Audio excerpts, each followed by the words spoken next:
This is Dale Maharidge, pictured as Michael Williamson driving Das Boot. While he drove, I wrote. I used a $25 portable typewriter that I picked up at a junk shop in Cleveland. It was now April 1983. After we left Sam, we took a Greyhound back to St. Louis. Then we started heading southwest. It had been a month since we arrived in Youngstown. It felt like a year. We'd heard so many stories of despair, of people struggling. I wondered how many stories we could see, or rather, take. In Texas, we find a whole bunch more. On our way, we stopped in Little Rock, Arkansas. We first worked downtown, then found the hobo jungle. We could go into any town and find the hobo jungle in 10 or 15 minutes. We could just tell where they were. In Little Rock, we saw this patch of woods near the Mopac or the Missouri Pacific Yard. We found some very well-worn trails. We followed them to what we called Ghost Camp. In those days, you didn't see elaborate huts or entrenched living situations like this.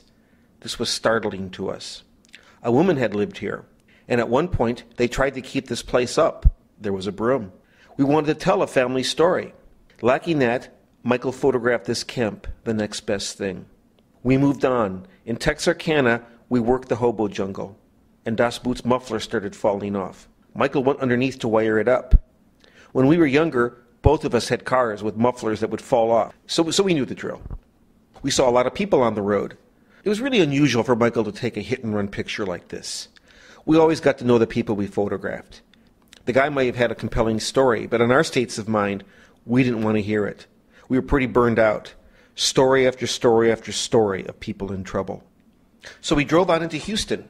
Downtown, we found Buffalo Bayou. It's a waterway that runs through the city. It was full of hobo jungles.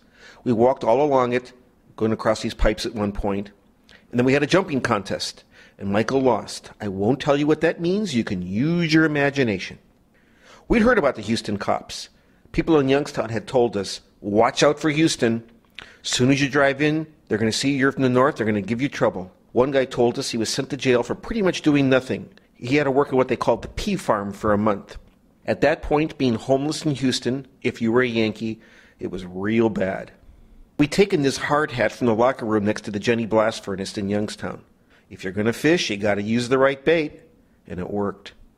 A couple of days after we got to Houston, I noticed a cop car was following us. I said to Michael, he's going to tag us. He did.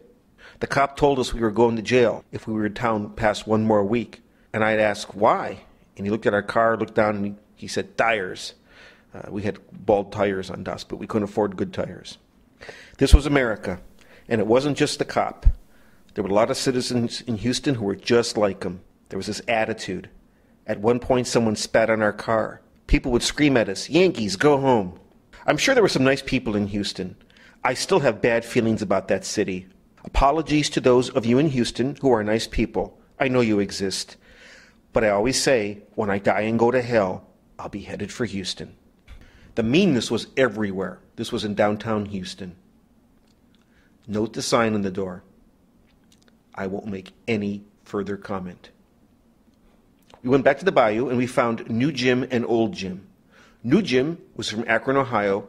He'd lost his job. He'd come south looking for work, and he was working part-time at the Houston Astrodome. At most, it was 4 hours a day. It wasn't enough to pay rent. It barely bought him food. This was something new to us. We never saw working homeless before. Here's something from my journal, the notes I made in Das Boot at night by candlelight. Jim wanted to bring girls down here, but of course he couldn't do that. As he said, I've gotten used to the bats, but I sure can't stand the rats. So we hung out with these guys. In the morning, Michael took these pictures of what the Jims called their bedroom. They went up from the fire area to this ledge that was relatively safe. They actually slept deeper in the nook. They'd come out to catch the early rays of the sun. Each day they packed up their gear. New Jim, if he was lucky, went to work for a few hours. Old Jim just walked around. I'm putting these shows together at night. I'm generally a night writer. It's 3 o'clock in the morning, and I work by lamplight. I'm doing this from New York City, but I like the light of a lamp. It's a mix of technology. The 1800s meets today. F. Scott Fitzgerald wrote that in the real dark heart of the soul, it's 3 o'clock in the morning, day after day after day. At that point in our journey, it was 3 o'clock in the morning all the time for us. We knew then, and this is not hindsight, that we were witnessing a fundamental change in America. Remember, for you young people today, homeless back when I was a kid meant winos, or people who had substance abuse problems. What we saw on our travels was the birth of a new kind of homeless. Some of them may have drunk situationally, but a lot of them didn't drink. New Jim didn't drink very much. This was a new state of being. So as I sit here having my wind-down martini for the night, I'm thinking about the people out there right now. And as I write this, Michael is out there in Alabama. He just sent me this picture earlier today from Uniontown, Alabama. Michael's kind of a photographic version of Bob Dylan. He's out there on the road all the time. He's covering workers in the economy more than I am these days. But we both know lots of people who are out there right now as I speak at 3 o'clock in the morning. They're under bridges or they're camped out in the foothills of California. There's some secret camps that Michael and I know about. One of them's in the new book. They have jobs, many of these people. That's very common now.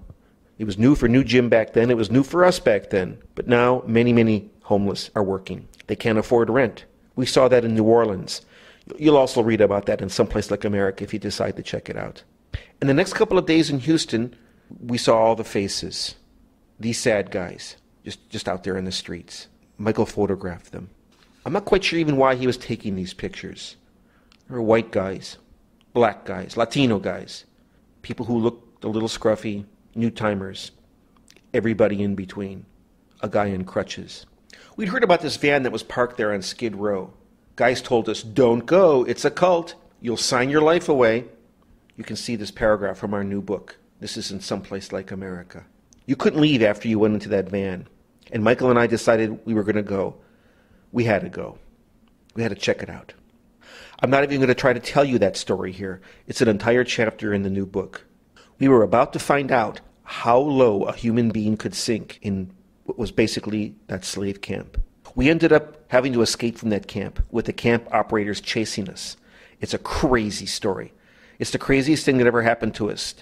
It involved a stolen taxi, and, well, that's all I'll say.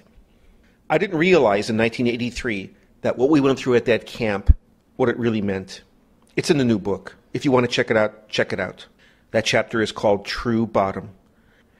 And we were about to find out exactly what that meant.